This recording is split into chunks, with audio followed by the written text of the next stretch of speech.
petang yang sebelum dia hilang tu, kan saya cakap tadi dia ada mandi dekat satu sungai kan. So masa dia mandi tu ada yang ternampak budak ni. So yang nampak tu adalah kira macam nenek dengan cucu. Assalamualaikum, hai saya Hafiz. Hai saya Syuk. So seperti biasa, Santai Chill akan membawa anda merasai pengalaman kisah Misteri.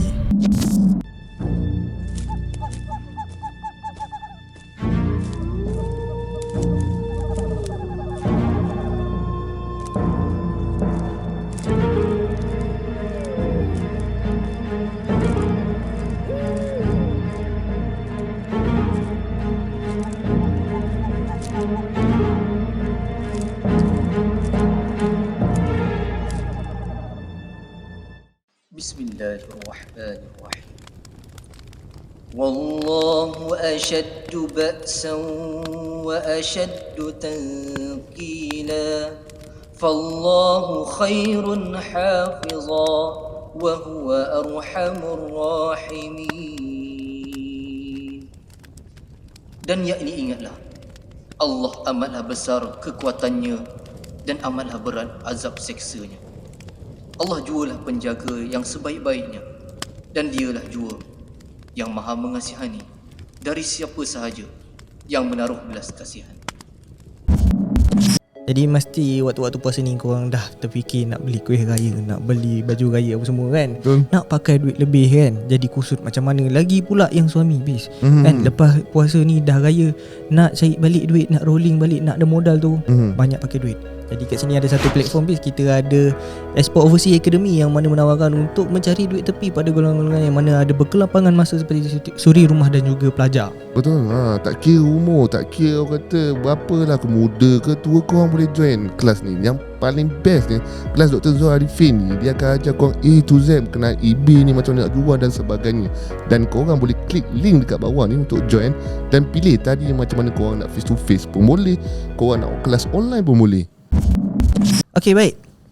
Pada korang yang mana sedang menonton video ni, macam biasalah, apa kata korang like, share dan subscribe video ni. Dan pada korang yang mana di social media, boleh follow kami di TikTok dan juga Instagram. Dan kami sedang buat satu kata kontes mana korang boleh bercerita di platform TikTok. Hadiahnya lumayan geng. Kan. Jadi mana ada masa tu, dapatkan duit daripada kita orang pula. Okay, jadi hari ni kita bersama dengan caller yang mana dah masuk part 3. Orang kata caller bernama Ain. Dan sebelum nak shoot ni, dia ada beritahu tajuk malam ni bagi aku je best ni. Ini best untuk Santai Chill sebab best. Sebabnya cerita dia bagi aku, dia belum pernah lagi lah Santai Chill menyiarkan berkenaan cerita. Dan aku dah disclaimer dulu awal, cerita yang akan disampaikan ni dah disclose dan kita orang tak akan expose nama, just untuk korang tahu je kes ni apa benda. Cara kau cakap ni cerita gempak ni apa hal kan? Kita kena tahu nanti. Aku adrenalin aku dah ni kan. Okay, baik. Jadi aku dah tak sabar nak dengar kan. Tapi sebelum tu, mungkin ada yang belum kenal dengan Ain kan. Sebab kita baru masuk part 3. Apa kata kita berkenalan dulu dengan kita punya caller malam ni. Hai, Assalamualaikum. Waalaikumsalam. Khabar Fisyu? Alhamdulillah baik. Ain baik betul. Saya Ain, berasal dari Melaka tapi sekarang menetap di Shah Alam. Okay, Ain, dia selalunya bila orang dah masuk Santai Chill ni, kadang-kadang bila Ain cerita, orang kadang-kadang boleh kenal, ni kau masuk Santai Chill pernah tak ada tak? Setakat ni tak ada lagi. Alhamdulillah. Belum diketahui lagi kan. Sorokkan identiti tu. Sebab katanya malam ni cerita agak gempak. Kan? Okay, Ain, apa ceritanya tu? Okay, so malam ni istimewa sikit lah. Sebab actually cerita ni saya tak pernah disclose dekat mana-mana platform lagi. Yang even saya sendiri pun tak pernah tulis lagi dekat media sosial ke apa. Sebab benda ni dia melibatkan banyak pihak. And then cerita ni pun dia actually antara kisah yang pernah viral sebelum ni lah. So saya start sekarang Boleh? Pernah viral Okay, baik. Jadi tak apa masa, kita nak dengarkan cerita yang pertama. Dipersilakan. So, Assalamualaikum semua. Malam ni saya akan share tentang satu kes. Okay, kes ni berkenaan dengan kes orang hilang yang pernah berlaku pada tahun 2019 lah. Okay, yang mana mengikuti mungkin tahulah, tapi yang pada yang tak mengikuti, rajin-rajinkanlah semak-semak berita tahun 2019. Okay, so waktu ni tahun ni ada berlaku satu kejadian orang hilang, di mana yang hilang ni adalah seorang remaja perempuan. Okay, namanya saya tak boleh disclose lah sebab benda ni adalah kes polis, tapi surface cerita saya boleh bagi tahu sikit lah. So kejadian ni berlaku dekat Negeri Sembilan, dekat salah satu kawasan yang agak famous jugalah untuk para pendaki. Okay. Sebab dekat kawasan tu dia satu gunung, and then dekat gunung tu ada resort lah. So dia hilang dekat resort tu. Kalau kita tengok dekat kronologi kes yang dikongsi oleh wartawan-wartawan, media sosial, and ada platform lain, dia dah sharekan kronologi tu. Memang rata-rata yang mengatakan kes tu memang ibarat unsolved case tau. Maksudnya dia selesai, tapi kita tak tahu puncanya sebab apa. Macam tu. Okay, tapi di sebalik hidden story kisah dalam kes ni, ada kaitan lah dengan something yang kita kata macam misteri. Lebih kurang macam tu lah. And yang misteri ni pun kita tak tolak benda ni, sebab kalau kita as a Muslim, kita percaya kan ada wujud makhluk yang lain selain daripada manusia. Okay, so cerita dia mula kat sini. So saya cerita yang kira dalam orang cakap dalam pandangan mata kasar dulu lah. Kisah dia mula macam ni. So dia ni satu family pergi bercuti lah daripada Singapura, sebab dia ada saudara dekat Singapura. Okay. Dia asalnya bukan orang Asia lah. Okay? So dia datang Singapura, dia bercuti, and then lepas tu parents dia nak sambung cuti dekat Malaysia. And then tempat yang dia pergi bercuti ni adalah suggestion daripada kawan-kawan mak dia. And tempat ni pun sebenarnya tak berapa famous. Kalau ikut kan, tak ramai orang tahu pasal resort tu. Dia macam resort tu macam terpencil jugalah. Tapi resort ni memang cantik. Diorang ni sampai, tak silap saya, petang. Kalau ikut ceritanya lah. Okay, dia sampai petang. And then waktu sampai tu, dia ni ada 3 beradik. So dia dengan adik-adik dia anak first lah. Dia dengan adik-beradik dia ni pergi mandi dekat dia dekat dengan resort ni ada sungai tau. Saya tak tahu air terjun ke apa, tapi ada satu sungai, and dia dengan adik-beradik dia pergi mandi kat situ. So yang nampak ni orang resort tu lah, yang nampak dia orang ni pergi situ. Sebab waktu dia check in tu dekat resort tu tak ramai pun. So kita boleh tam lah, kita punya guess kan. Dia mandi, and then dia mandi tu memang dah dekat dekat waktu senja tau. Biasalah kalau orang yang bukan Muslim, especially yang overseas kan, dia macam bagi dia tak ada apa-apa benda tu. So dia relax je lah. Lepas mandi semua dia balik resort macam biasa. Malam tu dia rehat lah, sebab dia orang baru sampai petang tu. So dia tak banyak aktiviti lagi lah. And then dia hilang malam tu, malam yang dia baru sampai tu. Okay. Tu surface cerita dia lah. So kes ni macam mana saya tahu pasal hidden ni, sebab one of salah seorang anggota keluarga saya adalah orang yang terlibat dalam operasi pencarian dia lah. And yang terlibat ni pun yang berpangkat dalam kes tu, kira orang kuat dalam kes tu jugalah. Okay, so saya cerita sikit lah dia punya background. Ahli keluarga saya ni dia orang yang bukan tak kurang percaya, tapi dia lebih terima benda logik daripada tak logik. Dia kurang biasa sebab dia kan, sebab dia penyiasat kan. And then dia memang terlibat dalam banyak kes jenayah lah sebelum ni.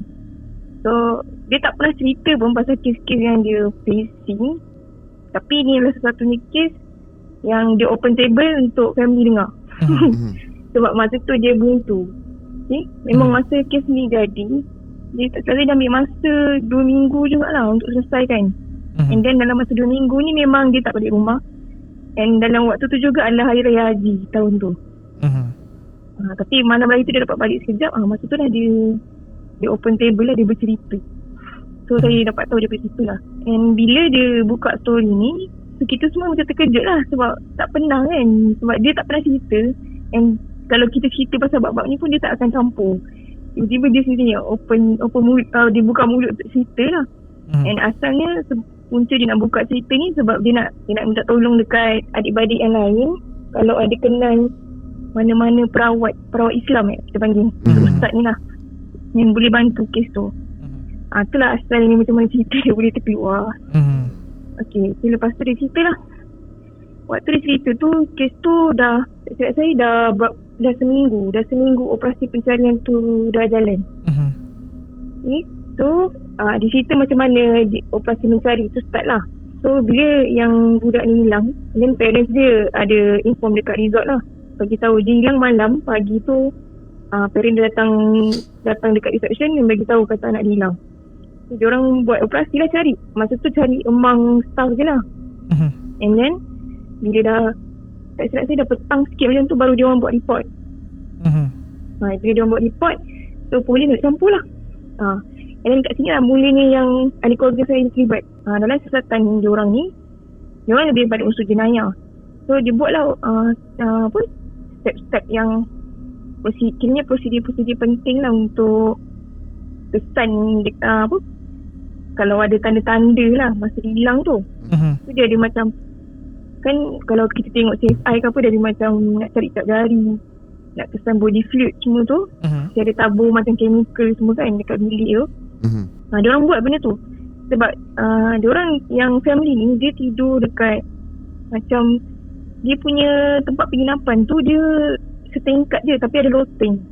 Okay. Dia macam ada satu lagi katil dekat atas. So anak-anak ni semua tidur atas, mak dengan ayah dia tidur bawah. So diorang start daripada atas lah, diorang buat tu siasatan tu, cari sampai bawah.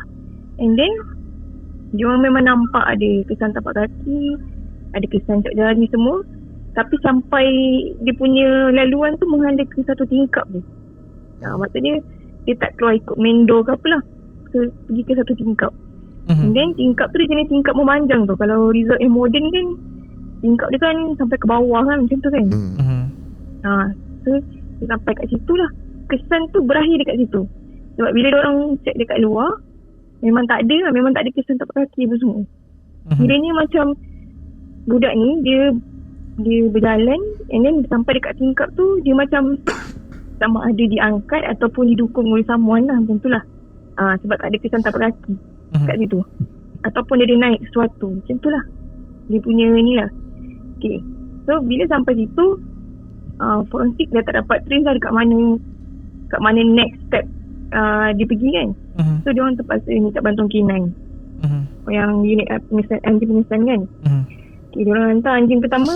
Anjing memang follow balik yang trail yang forensik dah buat tu. Tapi kali ni anjing dapat kesan bau tu sampai dekat tepi sungai yang dia mandi tu. Sungai tu tak jauh lah daripada dia punya penginapan tu. Sampai situ je dia dapat. Okay, lepas tu try pula anjing kedua pun sama juga, still juga tak dapat lebih daripada sungai tu. Dia dapat sampai situ je. Okay.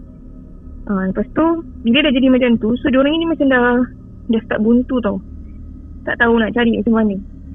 And then diorang buat sesi soal jawab lah dengan parent. So parent dia cerita, dia kata malam tu mak dia terbangun lah, waktu eri-eri macam dalam pukul 1, pukul 2 macam tu, dia dengar bunyi bising tu dekat luar dia punya resort tu lah. Tapi mak dia, bila polis tanya bising tu bising yang macam mana, mak dia tak boleh nak describe, tak boleh nak cerita bising tu macam mana. Dia cuma cakap dia dengar bunyi bising je lah. And then mak dia tak expect anak dia hilang malam tu. Sebab tengok rumah macam biasa, tak ada terbuka ke apa, tapi pagi tu baru nampak yang tingkap tu terbuka sebenarnya. And then kalau baca dekat report mahkamah pun memang peguam dia memang ada state lah dalam tu. Memang bukan peguam, pendakwa raya dia state lah pasal yang tingkap tu terbuka. And then ada dia macam menyalahkan pihak resort lah, sebab dia kata macam mungkin selak tak mangsa time tu. Tapi based on polis punya siasatan, memang lepas tu dah tak ada kesan dah. So diorang tak boleh nak kait dengan benda tu lah, hilang macam mana tu. Bila dah sesi soal jawab tu pun tak jumpa juga petunjuk. Dan diorang dalam masa yang sama, operasi mencari ni berjalan lah, tapi berjalan tanpa hala tuju. Maksud dia macam diorang tak ada petunjuk. Diorang still turun naik cari, macam tu lah. Okay. Sebab dia ni dekat dengan kawasan gunung, so diorang kena hiking naik sampai ke atas. And then lepas tu kawasan tu pula memang hutan tebal, memang orang jarang explore situ. Kalau tanya hikers pun mungkin diorang tahu kawasan tu macam mana lah. Kalau kita sebut nama gunung tu diorang tahulah. And salah satu kat situ pun pernah ada satu tragedi lagi tau.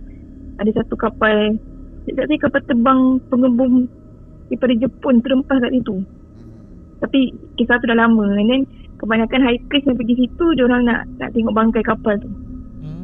Itu yang saya dapat info lah.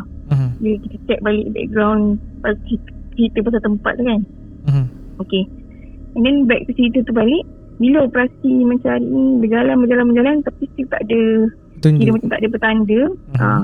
So diorang terpaksa buka lagi operasi tu secara meluas. So dia panggil unit ada batch 69 komando kan, yang mana yang arif-arif pasal hutan. And then dia minta bantuan Senoi Prak. Pernah dengar Senoi Prak? Tak pernah. Kau pernah habis? Yang unit polis. Dia sebenarnya unit polis, tapi kebanyakan diorang daripada orang asli yang memang pakar dalam operasi hutan. So Senoi Prak ni dia memang, kalau dalam unit PDRM memang antara yang power lah dalam jejak dalam hutan ni. So dia orang panggil unit ni. Sama juga unit ni pun tak dapat cari lokasi budak ni hilang lah. And then operasi tu jalan siang dengan malam. So waktu malam dia orang pakai drone. Untuk detect hit, nak cari haba. And then masa buat pakai drone tu, 2 kali dia orang dapat trace ada kesan haba yang kuat lah dekat satu kawasan ni. And then diorang hantar Senoi Prak punya tim ni pergi dekat tempat tu, tapi tak ada apa. Yang ada kat situ serumpan buluh. Buluh. 2 kali diorang dapat detect tu tempat yang sama, yang dekat buluh tu juga. And then diorang hantar anjing K9 pun, anjing pun tak dapat pergi kat situ. Memang tak ada, mungkin tak tahulah haba apa yang drone tu dapat detect kan. Tapi kalau ikutkan pakar drone cakap, memang kalau ikutkan haba tu macam human punya ni lah, temperature. Tapi still tak jumpa. And then lepas tu dah ikhtiar semua, memang dah, orang kata dah buntu. So diorang terpaksa ambil alternatif lah. Bila jadi kes macam ni, dia akan panggil orang-orang yang arif lah pasal nak mencari dekat alam lain ni. So ada orang kata macam tak logik kan, tapi sebenarnya dalam kes kesihatan memang kita boleh terima jugalah. Tapi dia takkan masuk dalam fakta kes lah benda ni. Dia cuma macam ikhtiar saja untuk cari. Then so masa dia open to public tu, memang ramai lah yang datang. Ada hiker-hikers yang memang arif dengan gunung tu datang. And then dalam masa yang sama, pengamal perubatan pun dia datang juga. So dalam cerita ni yang ahli keluarga saya highlight kan adalah 3 orang. Terus ada seorang tu dia macam pawang lah. Dia kata pawang. Yang 2 tu memang ustaz. So dia start dengan yang pawang ni dulu lah. Ni cerita dia dah mula macam logik tak logik lah. Kalau orang dengar, orang kata macam tak diterima je. Tapi tak apalah, saya share je. Okay. So start dengan pawang ni, dia kata kat kawasan yang diorang stay sekarang ni, tempat tu memang banyak perkampungan bunian. Memang banyak gitu. Sebab kawasan tu hutan tebal. Kiranya macam setiap kali diorang ni nak buat ritual ataupun nak buat apa-apa upacara, polis akan ikut tau. Sebab diorang takkan tinggalkan lah, sebab dia takut ada unsur jenayah. So diorang akan pergi sekali. So waktu mula-mula nak buat ni, yang ikut pawang ni family saya tu lah. Dia pergi, bila dia pergi tu, dia cakap dengan family saya ni lah. Saya cakap pakcik je susah kata sasul lah ni kan. Okay, dia cakap dengan pakcik saya ni, nak tengok tak salah satu kampung tu. Semula pakcik saya ni dia macam nak terima logik tu dia payah. Tapi dalam masa sama dia terpaksa ni lah, sebab dia dah follow orang tu kan. So dia kata kalau betul lah dia tunjuk lah. So dia tunjuk, tapi dia tak tunjuk direct tau. Maksudnya dia tak adalah buka hijab ke apa ke, tak ada. Benda tu semua tak ada. Dia cuma tunjuk daripada pantulan air. Kira macam dia bawa pergi tepi sungai. Dan lepas tu adalah dia buat dia punya ritual tu. And masa tu dia ajak anggota-anggota ni tengok apa yang ada dalam air tu. So memang nampak ada kawasan rumah kat situ. Semua nampak lah dalam, nampak. Betul dia cakap bila pakcik saya cerita tu, dia kata dia sendiri pun macam betul ke apa yang aku tengok ni. Dia macam tu. Dia macam susah nak accept lah. Tapi itulah, dia kata memang nampak lah. Memang bukan dia seorang je, ada anggota lain tengok juga. Okay, so masa dia kata ni salah satu kampung lah yang ada. And then pawang tu cakap dia boleh tolong merunding lah untuk tanya, nak minta kepastian betul ke budak ni disorok. Dia cakap macam tu lah. Okay, so dia pun buatlah ritual dia. Kiranya yang dia berkomunikate ni, orang yang ada dalam kampung tu tak nak bagi kerjasama lah. Kiranya macam dia orang tak berani nak cakap. Sebab kiranya kalau ikutkan the ending cerita tu baru kita dapat tahulah yang ambil budak ni bukan biasa-biasa lah. Kiranya dia macam level-level atasan lah macam tu. So diorang ni ada level-level yang tak berani nak open story. So dia kata pergi try tanya kampung lain. Lepas tu dia guna hikmat ustaz yang diorang ni. Ustaz ni pun bukan salang-salang jugalah yang datang ni. Dia memang banyak bantu pihak berkuasa cari orang hilang. So bila dekat ustaz ni pun cerita benda yang sama. Dia cakap memang ada banyak kampung kat sini. So kita tak tolak lah, kat situ dah beberapa orang cakap benda yang sama kan. Even orang asli yang duduk dekat situ pun cakap benda yang sama. Dia orang percaya ada banyak kampung kat situ. Sebab dalam misi ni orang asli pun terlibat juga. Sebab dia orang lagi arif kan kawasan tu kan. So bila dah banyak orang cakap macam tu, kita accept lah benda tu mungkin betul lah kan. So ustaz ni pun guna juga dia punya kepakaran untuk berbincang lah dengan pihak sebelah sana lah, untuk tahu budak ni sebenarnya dekat mana. Okay. And then bincang-bincang dapat info lah. Okay, bila dapat info tu ustaz ni cerita. Okay, masa ustaz ni cerita, forensik tak dedahkan lagi report tu tau. So maksudnya pihak polis tak tahu apa yang berlaku sebenarnya. Yang cakap ada jumpa kesan tapak kaki daripada atas ke bawah semua, pihak polis tak tahu lagi. Report tu belum reveal lah. So yang ustaz ni cerita, dia orang yang apa tu kiranya pihak sebelah sana tu bagi tahu macam mana cara budak ni berhilang. Okay, and then dia ceritalah dekat anggota. Dia cakap budak ni malam yang petang yang sebelum dia hilang tu, kan saya cakap tadi dia ada mandi dekat satu sungai kan. So masa dia mandi tu ada yang ternampak budak ni. So yang nampak tu adalah kira macam nenek dengan cucu. Cucu dia suka dekat budak yang hilang ni. Sebab budak ni dia istimewa, dan dia cantik. Dia bukan cantik, dia putih, suci, bersih, macam tu lah yang di-describekan tu. Okay. Kita faham lah kan kalau budak-budak istimewa ni dia memang special sikit kan. So cucu dia berkenan dekat budak yang hilang ni. Itulah punca dia cakap. So dia cakap dengan nenek dia tu, dia kata dia memang nak budak ni. So nenek dia cakap, kalau kau nak malam ni aku tolong kau ambil budak ni. Tapi dia pergi resort tu. Ini berdasarkan apa yang ustaz tu cerita lah. Tapi dia cerita dia panjang sebenarnya. Tapi saya tak nak describe macam mana dia kejut apa semua nak tarik keluar tu lah. Tapi laluan dia sama macam laluan yang forensik jumpa tu. Kira ni ikut tingkap tu lah. Dia dukung budak tu. Kiranya macam sampai dekat tingkap tu, dia gunakan belakang badan dia untuk dukung budak perempuan ni. Tu yang ustaz cerita. Bila forensik reveal report, so polis memang tak tolak lah, sebab cerita tu macam valid. Sebab sama kesan tapak kaki tu, and then hilang sampai kat situ. Lepas tu last yang anjing dapat detect tu dekat sungai. So dia kata kalau besok cerita ustaz tu, budak ni dia didukung sampai dekat sungai tu lah. Dan lepas sungai tu dia dah hilang dah. Dia dah masuk ke kampung sebelah lah. So sebab tu anjing tu dapat detect dari situ je. So masa ni memang diorang dapat kaitkan lah dua story ni. So bila dah tahu macam tu, pihak penyiasat tak tolak lah untuk try cara perubatan Islam ni untuk dapatkan balik budak ni. So dia pakai hikmat. Ni lah 3 orang ni yang saya cakap, pawang dengan 2 ustaz ni. So dia orang diri. Masa tu 3 malam. Kalau tak cakap saya, based on cerita pakcik saya, 3 malam lah dia orang buat rundingan ni. Malam pertama tu tak ada apa-apa yang berlaku lah. Dia just masuk dekat kawasan hutan, dia orang ronda, tapi dia try tak dapat apa-apa yang pelik lah. Malam second tu.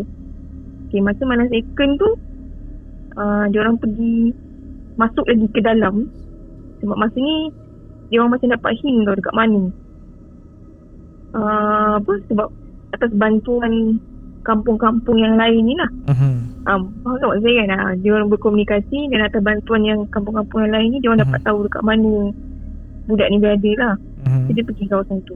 Dan masa ni pun yang pergi ramai. Pawang tu, ustaz 2 orang ni, and ada rombongan anggota keselamatan yang lain lah yang follow sekali. Okay. So dan ada bomba yang pergi sekali masa ni. So, yang menarik dia berlaku dekat bomba lah, salah seorang anggota bomba ni. Masa dah jumpa tempat tu, ustaz ni cuba dia punya ilmu lah untuk communicate dengan, dia jumpa tau nenek yang ambil budak ni. Oh, ustaz tu jumpa? Dia dapat jumpa dan dia dapat communicate. And then dia minta, dia cakap tolong lepaskan lah kan. Lepas tu bila dia minta, nenek ni tak nak bagi. Sebab dia kata cucu dia memang nak sangat dengan budak ni, dia tak boleh nak lepaskan. So bila runding, tapi dia bagi syarat lah. Dia kata kalau nak boleh tukar nyawa dengan nyawa. Tu dia nak pertukaran dia. Masa ni memang orang kata dah genting tau. Sebab dah lebih kurang dah seminggu lebih hilang. And then kita punya tim SAS ni pun macam dah, orang cakap apa, dah nak give up tau. Dah penat sebab hari-hari siang malam kena turun naik kan untuk buat SAS.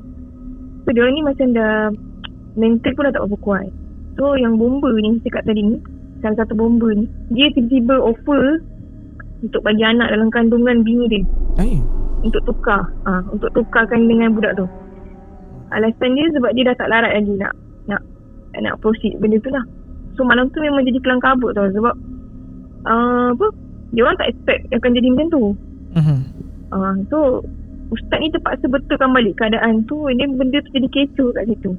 Dia dah start macam meroyan. Yang orang panggil meroyan lah kan. Sebab dah tak boleh fikir secara waras. Dia kata biarlah ambil lah anak dia. Janji benda tu stop kat situ. And then bila kita kan, kalau kita cakap macam ni, kalau orang yang sebelah sana dia dah berpegang dengan benda tu, bahaya kan. Kira macam tak tolak dah possibility, memang dia akan buat betul-betul. Tapi atas bantuan pawang dengan ustaz ni, so dia orang berjaya lah selesaikan situasi tu. So pawang ni terpaksa tukarkan dengan benda lain.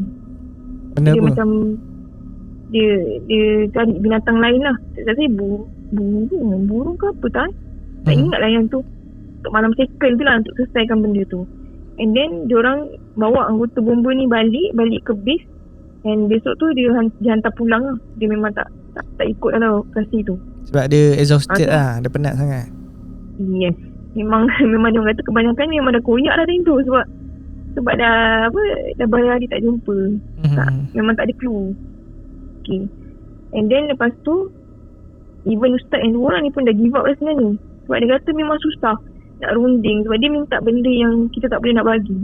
And dari segi Islam pun kita rasa benda tu syirik kan. Macam nak ikut cakap dia kan. So ustaz ni macam minta cari orang lain yang lagi pakar lah. Tapi masa tu pun tim penyiasat pun memang dia orang tak ada idea nak cari siapa. Sebab dia orang dah open to public. Tapi tak semua yang betul-betul kuat yang datang tu untuk facing benda ni lah. Lepas tu tiba-tiba pawang ni lah, dia kata dia ada satu jalan je dia boleh buat. Tapi jalan tu memang orang tak setuju lah. Dia macam dia terpaksa buat ritual yang tak baik. Bukanlah tak baik, maksud saya macam ritual yang orang akan tolak lah benda tu. Macam tak okey lah. Tapi dia kata untuk dapatkan budak tu dia terpaksa buat lah. Sebab kalau tunggu lagi dia takut budak tu mati. So dia cakap dengan ustaz tu dia boleh buat. So ustaz ni surrender lah. Lepas hari malam ketiga tu memang ustaz ni tak join dah. Pawang ni dia pergi. So, malam ketiga tu pawang ni pergi kan. Pakcik saya pun pergi juga. Yang dia bawa dia punya anggota lain-lain lah. Sama jugalah macam yang sebelum ni. So bila dia pergi, masa tu dia orang ada bawa, dia minta kambing hitam. Kambing hitam dengan nasi kuah ayam. Untuk ritual dia tu. And then malam tu dia orang buat lah ritual tu. Dia sembelih kambing tu. sebagai syarat lah untuk dapatkan balik budak tu.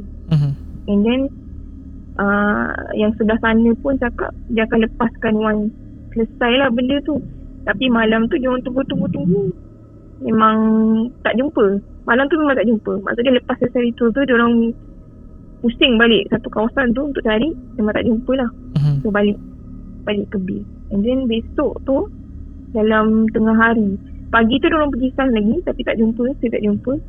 Tengah hari tu on the way balik, ada satu sekali lawan yang jumpa mayat dia lah, mayat budak ni dekat tepi sungai. And tempat yang dia jumpa tu 1 kilometer daripada resort. And laluan tu memang laluan hari-hari anggota lagi untuk operasi. So memang masa tu semua macam orang cakap apa, happy, memang happy lah sebab dah jumpa kan. Tapi memang saya sama macam berfikir macam kes ni memang ada kaitan dengan benda yang lain lah, bukan jenayah. Dan masa jumpa tu pun sebab pakcik saya yang uruskan dia punya kes kan. So dia pergi tengok mayat tu pun dia cakap jumpa tu memang dalam keadaan sama macam dia keluar lah. Dia keluar tu dia tak berpakaian. Maksud saya dia pakai kan, kalau orang sana kan biasa kalau tidur pakai yang short dia kan. So dia jumpa macam tu je lah. Tapi dalam keadaan mengiring lah, macam dia tengah tidur jumpa tu. Tapi bila buat postmortem semua, dia orang detect kematian tu disebabkan kebocoran usus. Sebab dia memang tak makan langsung, tak minum langsung lah dalam tempoh dia hilang tu. Itu yang forensik dapat detect lah. Tapi sebenarnya kalau ikutkan ustaz tu cakap, budak ni sebenarnya dah mati dah 2-3 hari. Kiranya macam hari yang didiling yang kata bomba nak serah tu, nak serah anak dia tu, hari tu lah dia mati. Itulah based on cerita ni lah. Okay, masa tu ustaz ustaz tu cakap memang budak tu dah mati sebelum jumpa ataupun lepas dah jumpa baru ustaz tu cakap? Lepas dah jumpa. Sebab bila forensik dah keluarkan report semua tu kan, and then diorang pun cakap kematian dia ni dah lebih daripada 2 hari lah. And then dia kata mungkin dia mati masa tu lah sebab dia tak tolak yang situasi genting malam tu antara punca lah budak ni mati. Yang kata nak bagi tiba-tiba tak jadi kan, macam tu lah. Itulah dia punya ni. Tapi masa tu memang pakcik saya ni dia macam miserable sangat-sangat. Kalau tengok dia balik tu memang kita rasa macam tak kenal dia lah, macam orang yang sangat-sangat letih. Dan bawah mata dia semua gelap-gelap. Memang macam apa tak cukup tidur semua kan. The way dia cerita tu pun macam dia minta tolong sangat-sangat lah. Kalau kita ada kenal-kenal siapa yang tahu yang boleh tolong untuk kes tu. Memang tak expect lah benda tu jadi macam tu kan. Lah kalau dia dah minta tolong macam tu, maksudnya dia dah serabut betul lah tu. Kita faham juga kan, dah tak ada jalan lah. Tapi terfikir juga waktu guna drone tu yang kat kawasan Buluh, katanya ada dapat haba kan. Tak ada dia terfikir macam cuba pergi bawa ustaz kat sana, entah budak tu kat situ. Masa yang dia orang pakai drone tu belum kita dia orang belum buka lagi untuk pengawal perubatan ni. Jadi macam dia orang try soft dalam pasukan SAS tu sendiri. Dia buka tu bila dah start dia orang buntu lah. Sebab semua teknologi dia orang buat tu memang tak menjadi. And then yang waktu yang saya cakap dia orang terpaksa follow ustaz ni pergi kan. Sebab salah satu sebab dia selain daripada dia orang takut ada unsur jenayah, sebab masa tu kesnya dilibatkan polis luar daripada France, yang ada penyiasat daripada luar lah. Sebab kes ni dia kes antarabangsa kan. Dan orang yang hilang ni pun bukan calon-calon orang lah, kira macam berpengaruh lah dekat negara asal dia. So that's why dia orang terpaksa ni open case tu lah. Okay, lepas tu tapi kalau baca tadi Aina cakap dia ni budak tu istimewa. Jadi saya ni istimewa OKU, ya ke? Ataupun istimewa tu maksudnya lain? Orang kelainan upaya. Okay. Yalah, sebab kita selalu dengar kalau OKU ni, tak tahu lah kalau aku lah kan, dia macam orang kalau dia cacat sikit dia tak ambil lah, dia ambil yang sempurna. Allah alam kalau kes ni mungkin dia lain sikit lah. Mungkin dia ternampak ke kan. Yang based on yang pada situ tu lah, ustaz tu ada reveal lah kenapa dia pilih budak ni. Sebab budak ni dia, karakter dia satu, dia sangat pemalu, and then dia tak pandai berdikari. Dia memang walaupun umur dia dah remaja, tapi dia tak pandai berdikari. Semua akan disediakan. Faham tak? Maksud dia macam even kalau pakai baju pun, mak dia cerita pakai baju pun, kalau baju yang bersarung macam biasa tu dia boleh pakai, tapi kalau berbutang dia tak boleh handle sendiri. Dia kena minta bantuan orang. And then kalau pergi mana-mana, dia tak pernah separate dengan mak dia, memang dia akan together. Then sebab tu bila diorang buat siasatan macam tak logik, dia boleh keluar sendirilah.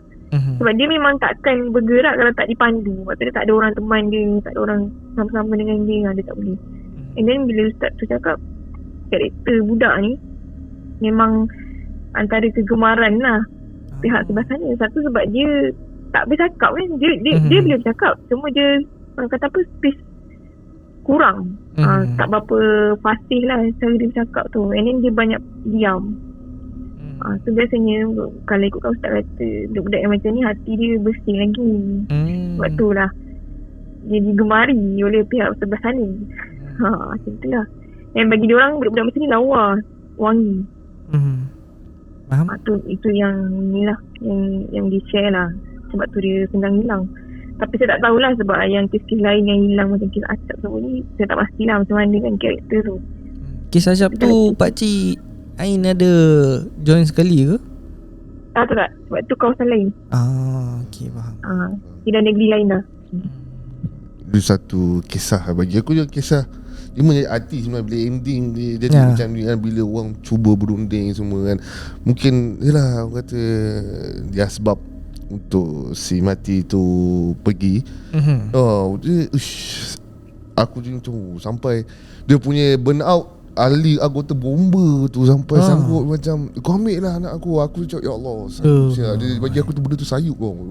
Aduh. Lepas tu bila kita tak tahulah benda ni kan. Aku tak naklah komen bangang-bangang bodoh-bodoh korang ni semua kan. Ini benda kes ni, kes dah disclose Kau jangan dah kata bukti aku tumbuk muka benda dah disclose dah. Kau diam. Aku tak nak ada sepatah apa benda ni kan. Tapi benda ni menyayat hati bila ustaz tu kata disebabkan perjanjian tu dibatalkan, si mati pergi. Dia macam aduh, dah lah kesilapan anggota yang kita tak boleh salahkan anggota sebab dia manusia yang kata penat. Kau penat, bayang kau tua naik gunung kan. Gunung tak penat mat. Mai ayah dia kena hadap, lepas tu dengan duduk hutan dengan berjauhan keluarga. And then kau sanggup benda tu macam sedih siap. Jangan pula nanti cakap apa benda bomba tak sayang anak. Kau bila dah penat sangat, otak kau dah tak berapa nak boleh berfikir dengan rasional tau. Dia bila sampai dah macam tu, dia pun rasa pun entah dia pun sampai rasa entah kau tak tahu dia nak bunuh diri ke kan. Jadi kita tak tahu. Jadi dalam kes ni dalam situasi dia, kita pun tak ada kat tempat dia. Kita boleh sini duduk senang cakap lah Mat kan. Cuba kat sana kita pun tak tahu, wallahualam. Kita pun tak ada, mungkin tak diuji kat kita. Sebab apa? Mungkin kita tak kuat nak lalui benda tu. Dan korang tak boleh salah juga benda tu berlaku disebabkan yelah 3 pengamal pun kata kawasan tu banyak kampung kan? Orang semua dah zauter dengan benda-benda yang kalau orang yang macam korang yang bukti nak sentiasa ada bukti tu kan. Bila benda tu nak bukti yang mengarut dah 3 orang ni, mana bukti. So kau akan jadi penat nak fikir mana mangsa ni benda jadi karut sampai kau buat keputusan. Benda tu pun akan asuk kau, bagi je anak kau dan dia buat keputusan benda tu. So walaupun aku nak tanya lebih pada Ain pun tak boleh sebab cerita ni bukan daripada Ain tapi daripada salah seorang daripada anggota daripada sana kan. Jadi aku yalah tak boleh nak bertanya lebih kan. Tak apalah. Nak tanya apa tu Hafiz? Tak boleh. Tapi kalau aku bertanya dia kan jadi open case kan. So tak payah aku tanya, banyak diam. Tapi aku risau juga. Contoh ada yang pertikaikan keputusan ustaz untuk membatalkan. Dia cakap apa benda lah ustaz tu kan. Kalau dia teruskan mesti dah hidup budak tu, tapi dia nak ganti dengan nyawa Mat. Betul. Kau nak bagi siapa nyawa kau? Payah kau. apa keputusan ustaz tu buat tu betul lah. Betul. Jadi sebenarnya kita jangan runding. Kau tak boleh tunduk. Kau tak boleh tunduk. Macam mana pun ada cara dia, cuma yalah mungkin Allah tak adil seseorang yang boleh bantu untuk melawan ke apa, aku pun tak pasti kan. Tapi rundingan tu first time aku dengar, dahsyat juga rundingan. Bukan senang-senang nak cari search and rescue ni. Betul. Kau bayangkan 2 orang ustaz satu pawang pergi satu tempat, dia umpama macam mana, ui gila tu. Ini dah next level. Kalau anggota pun tak boleh settle, dia orang turun dapat tu, alhamdulillah, syukur dah sebenarnya kan. Kalau tak jumpa lah, sebenarnya lagi sedih tau. Betul. Sebab kali ikut kan diorang memang bila sebab sebelum diorang nak decide nak buka pada perubatan ni kan, perubatan Islam ke, ataupun dia memang ada invite selain daripada Islam, dia panggil juga daripada tokong-tokong, daripada kuil. Kira tak kisahlah agama apa, tapi yang memang mahir dalam bab-bab ni. So maksudnya dekat sini kita boleh nampak memang diorang buntu. Sebab kes ni tu juga dia tak ada. Sebab kiranya pakcik saya ni dia macam mana saya nak cakap dia orang ni tim JSG pula. Tim yang sesatan ni bukannya datang daripada tempat tu je. Maksudnya dia merata, dia orang invite pakar-pakar yang turun kan. So bila dia orang sendiri pun tak dapat nak cari petunjuk tu, memang susah lah. That's why dia terpaksa open dekat orang lain. And then kes ni kalau siapa yang tanya bukti, nak cari bukti tu memang tak boleh nak relate. Tapi korang boleh dengar Pak Takis ni dalam perbicaraan dia. Daripada situ korang boleh twist. Ada related tak cerita tu. Sebab dia sebenarnya polis pun memang kaitkan dengan bukti-bukti yang forensik jumpa dengan apa yang perubatan ni lah, tradisional ni cakap lah. So memang diorang sendiri mengakui benda tu memang ada haluan yang sama. Jalan cerita tu memang menghala ke bukti tu. So diorang tak tolak benda tu. Memang bagi diorang bab kata pakcik saya tu dalam 70% memang diorang tak tolak lah kes tu macam tu. Even masa perbicaraan pun diorang tak nak buktikan yang kes tu ada melibatkan orang ketiga ke, maksudnya ada orang yang bawa lari dia, ataupun dia dibunuh, dia dirogol ke apa, tak ada. Memang tak jumpa satu kesan tu. Even forensik pun yang buat postmortem pun memang tak dapat nak apa, bukan tak dapat, memang tak jumpa kesan tu. Tak ada kesan lebam dia bergelut ke apa ke, memang tak ada. So memang yang ada tu kesan-kesan sebab mayat tu jumpa dah berapa hari kan. And then dia dah mula ni lah, kulit-kulit tu dah mula orang cakap apa, mengelupas. And dah keluar bau. So benda-benda macam tu je lah. And then dapat trace fungsi kematian tu daripada ni lah, kebocoran usus. So dia punya ending case pun memang kes dia bukan disebabkan jenayah. Dia kematian dia disebabkan tu lah, kebocoran usus tu. So susah sebab kes macam ni memang nak cari bukti tu. Even polis pun nak cari bukti pun pening. Sebab je lah faham benda-benda yang dia macam aku cakap, dia alam gaib ni, kau benda alam yang dirahsiakan, kau tak tahu benda ni macam mana kan. Jangan minta bukti kan. Mana yang komen nak bukti sangat kan, kau pergi minta polis tak pernah tahu, kau minta ada. Dia minta kita orang, minta ada. Puasa. Okey. Tak ada, aku geram bukti kan. Okey, Ain, so mayat yang dijumpa tu di tepi sungai lah, maksudnya dua sebelahan batu macam tu. Dia memang facing, kiranya kalau ikutkan cerita pakcik saya tu, sebab dia antara orang pertama yang sampai dekat tempat tu. Selepas sukarelawan tu jumpa kan. So dia kata memang mayat tu facing sungai. Dia ibarat dia tengah tidur mengiring menghadap ke sungai. Tapi yang lepas postmortem dia orang tahu dalam badan dia memang tak ada air. Memang dah lama tak minum air and tak makan. And bila kita fikir logik, kalau manusia jumpa lupa air, kalau dah haus dia akan ambil kan. Tapi ni memang tak ada. So tak tahulah macam mana dia boleh jadi macam tu. Memang tak dapat nak ni. And kalau saya rasa kalau ada anggota-anggota yang terlibat dengan SAS yang mendengar cerita ni and yang dapat trace kes apa and dekat mana, mungkin dia akan komen lah bawah tu. Betul tak betul. Kita tunggu je lah nanti. Mungkin kalau ada yang terlibat dalam kes ni, mungkin boleh berkongsi juga pengalaman kan. Apa yang mungkin betul. kita pun tak tahu terjadi, bolehlah berkongsi juga. Apa pun kita nak berterima kasih pada Ain kerana sudi menghidangkan pada aku ni satu cerita eksklusif lah kan. Betul lah. Weh gila nak dapat cerita ni mana kan. Betul.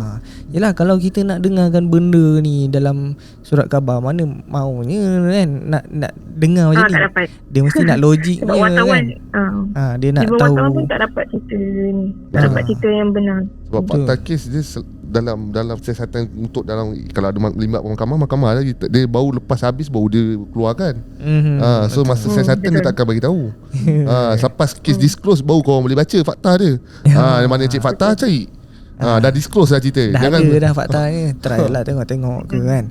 Okay, jadi kita nak berterima kasih lagi sekali kerana sudi berkongsi di platform Santai Chill. Ataupun kalau lepas ni ada lagi berkongsilah lagi dengan kami, InsyaAllah. Kalau nak lah kan, daripada korang, kalau kau berminat dengan cerita Ain apa lagi, tulis komen dekat bawah yang mana kau rasa Ain ni cerita best, ajak lagi Ain bercerita. Dan nak berterima kasih juga pada korang semua yang sudi mendengar dari awal sampai habis dan sudi menyokong dari dulu sampailah sekarang. Okay, jadi mungkin Ain ada sepatah dua kata pesan atau nak bercakap dengan viewer Santai Chill. Dari saya tak ada apa, saya just nak wish selamat berpuasa pada semua. Puasa jangan tak puasa. Dan lagi satu saya nak bagi sharing sikit lah. Dia dalam dunia ni kadang-kadang ada benda yang boleh terima dengan logik akal, ada benda yang kita kena accept, yang benda tu memang tak boleh nak fikir logik. Even kita sendiri pun daripada Muslim sendiri pun kita percaya yang kita ada Tuhan, walaupun kita tak nampak dia. So daripada situ korang belajar lah, faham lah sendiri kan. Maksudnya bukan kita je yang hidup kat dunia ni, ada makhluk, macam-macam makhluk ada. So jangan minta logik. Semua benda tu kena ikut logik. Memang susah nak dibukti kan. Itu sajalah daripada saya ni. Selamat puasa. Dan pada yang lain, tajam-tajamkan iman anda. Okay, InsyaAllah. Dan mungkin kenapa bukan tak logik tu, kerana benda ni rahsia Allah. Kita tak tahu kan. Betul. Kita manusia biasa kan, siapa nak tahu. Korek lah macam mana pun. Sedangkan kalau kau cari masuk Yasin pun kau tak tahu kan sampai sekarang. Baik. Jadi kita kadang-kadang nak mencari logik ni Pis kan. Kadang-kadang aku pelik tau logik ni. Kita contohlah kau jadi YouTuber, kau kaya beli rumah berjuta macam mana kan. Jadi senangnya kalau nak berjaya ni belajar lah kat mana? Export Office Academy. Kan? Yang mana dia akan menyediakan platform kau nak cari duit tepi A sampai Z. Macam mana nak cari produk yang sesuai, dan sampailah macam mana kau nak dapatkan hasil pendapatan dalam USD. Betul. Dan kalau korang rajin-rajin nak menambahkan ilmu, joinlah kelas ni. Dia akan ajar kau A to Z, macam mana nak set up, macam mana nak cari produk, macam mana nak buka gudang kat USA ni. Dan yang paling penting, duduk dekat Malaysia, gaji USD InsyaAllah beli rumah sebiji. Jangan lupa like, share dan subscribe. Mana dah subscribe, thank you so much. Jumpa di next video. Assalamualaikum. Bye-bye.